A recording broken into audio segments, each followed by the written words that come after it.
తమకు కోర్టు ద్వారా న్యాయం జరిగిందంటున్నారు హైదరాబాద్లోని సంధ్య కన్వెన్షన్ శ్రీధర్ రావు బాధితులు. 1982లో సిఐఎఫ్లో ఫ్లాట్ కొనుగోలు చేశామన్నారు. ఆర్థిక ఇబ్బందుల వల్ల ఫ్లాట్లు అమ్ముకుందామనుకుంటే కబ్జా చేశారని వాపోయారు. సంధ్య శ్రీధర్ రావు తమ ఫ్లాట్లను కబ్జా చేసి ఇబ్బంది పెట్టాడని ఆరోపించారు. తమ ఫ్లాట్స్ దగ్గరకు రానివ్వకుండా అడ్డుకుంటున్నాడని, అప్పుడు కోర్టు ఇచ్చిన తీర్పు సంతృప్తినిచ్చిందన్నారు. మరింత సమాచారం మా ప్రతినిధి సుజాత అందిస్తారు. సంధ్య కన్వెన్షన్లో సంధ్య శ్రీధర్ రావు లేఅవుట్లో ఉన్నటువంటి రోడ్లని ఫ్లాట్లన్నిటినీ ఆక్రమణ చేసి ఇల్లీగల్గా నిర్మాణాలు చేపడడంతో బాధితులంతా కూడా కోర్టును అప్రోచ్ అయ్యారు. కోర్టు ఇచ్చినటువంటి కీలక తీర్పు మేరకు ఇక్కడ కట్టినటువంటి అక్రమ నిర్మాణాలన్నింటినీ కూడా హైడ్రా నేలమట్టం చేస్తుంది. అయితే బాధితులు రూపాయి పోగేసుకొని తెచ్చుకున్నటువంటి ఫ్లాట్ రిజిస్ట్రేషన్లు చేయించుకున్నాము, కానీ మా కళ్ళ ముందే మా ఫ్లాట్లని ఆక్రమించి అక్రమ నిర్మాణాలు చేపడుతుంటే మేమేం చేయలేనటువంటి పరిస్థితిలో ఉన్నాము. కానీ కోర్టు ఇచ్చినటువంటి తీర్పు మాకు న్యాయం జరిగింది అని చెప్పేసి ఈరోజు నిర్మాణాలు కూల్చివేస్తుంటే ఇక్కడికి బాధితులు వాళ్ళ ఫ్లాట్ల వద్దకు వచ్చి చూసుకుంటున్నారు. వాళ్ళ ఫ్లాట్లు వాళ్ళకి మళ్ళీ సొంతం కాబోతున్నాయన్న ఆనందంలో కూడా ఉన్నారు. మరోవైపు ఇన్ని సంవత్సరాలు కూడా మా ఫ్లాట్లకు మేము దూరంగా ఉన్నామని మరోవైపు బాధ కనిపిస్తుంది. సార్ చెప్పండి, మీరు ఎప్పుడు రిటైర్మెంట్ అయ్యారు, ఎప్పుడు కొన్నారు ఫ్లాట్? 2090 మేము 95లో కొనుక్కున్నాం. మేము రిటైర్ కొన్నారమ్మ ఇక్కడ 491. అంటే ప్రతి ఒక్క రూపాయి కష్టార్జితంతో కొనుక్కొని ఉంటారు. ఇన్ని రోజుల పాటు మీ ఫ్లాట్లో ఎవరో నిర్మాణాలు చేస్తున్నా మీరు ఏం చేయలేనటువంటి నిస్సహాయ పరిస్థితిలో ఉన్నారు. ఇప్పుడు మీకు తీర్పు వచ్చింది. అవును, తీర్పు మన వైపు వచ్చాది అని సంతృప్తి పొందుతున్నాను.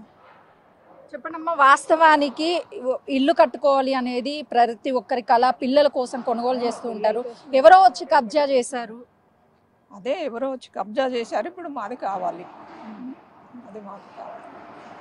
అంటే మీరు కొన్నప్పటి నుంచి ఎప్పుడైనా సరే మీ ఫ్లాట్ ని చూసుకోవడానికి వచ్చారా? ఎప్పుడు కబ్జా అయిందని తెలిసింది? ఈ మధ్యలో అవసరం వచ్చాది, కొద్దిగా ఇబ్బంది ఉన్నది. ఇబ్బంది కొంచెం బాగాలేదు. ఓకే, ఇంట్లో ఇబ్బందుల వల్ల ఫ్లాట్ అమ్మడానికి వచ్చి చూసుకున్నారు, కానీ అప్పటికి మీ పేరు మీద ఉందా? ఉంది, మా పేరు మీదనే ఉంది. అవును.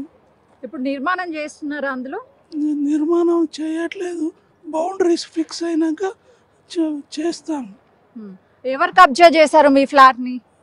సంధ్య వాడు చేశాడు. ఆయన ఏమన్నా కట్టాడా? అందులో కట్టారు. అందులో కొన్ని డెవలప్మెంట్స్ జరుగుతున్నాయి. తనతో ఎప్పుడైనా మీరు మాట్లాడారా? ఇది మా ఫ్లాట్, మీరు ఎందుకు నిర్మాణాలు చేస్తున్నారని? అడగలేదు. కోర్టే డిసిషన్, కోర్టు వైపు నుంచి రావాలి. కొద్దిగా ఇబ్బంది ఉన్నది అని ఏం చేసేవాళ్ళు సార్? మీరు ఏం చేశారు ఉద్యోగం? FCIలో ఉద్యోగం చేశాను. ఓకే అమ్మ, చెప్పండి, ఇప్పుడు మీ ల్యాండ్లో కట్టి ఏదైనా నిర్మాణం చేశారా? దాన్ని తీసేశారా? లేదు, తీసేయలేదు. మేము నిర్మాణం చేయలేదు, చేసుకోవాలి. సంధ్యా కన్వెన్షన్ కి సంబంధించిన శ్రీధర్ రావు ఏమన్నా కట్టాడా? ఇప్పుడు కట్టిండ్రని తెలుస్తుంది. అయితే వీళ్ళు ఉద్యోగం చేస్తున్న సమయంలో రూపాయి పోగేసుకొని మేము ఇక్కడ ఫ్లాట్ని కొనుగోలు చేసాము. ఆ తర్వాత సంధ్యా కన్వెన్షన్ శ్రీధర్ రావు ఇక్కడ ఉన్నటువంటి మా ఫ్లాట్ని అక్రమంగా ఆక్రమించేశాడు. కోర్టు తీర్పు వరకు మేము ఎదురు చూద్దాం అనుకున్నాము. కోర్టు ఇచ్చినటువంటి తీర్పు ప్రకారం మాకు న్యాయం జరిగింది. మాలాంటి ఎంతో మంది బాధితులు ఉన్నారు. ప్రతి ఒక్కరికి కూడా కోర్టు నుంచి న్యాయం జరుగుతుందని మేము భావిస్తున్నామని చెప్పేసి బాధితులు చెప్తున్నారు. కెమెరామెన్ హరీష్తో సుజాత, సంధ్యా కన్వెన్షన్.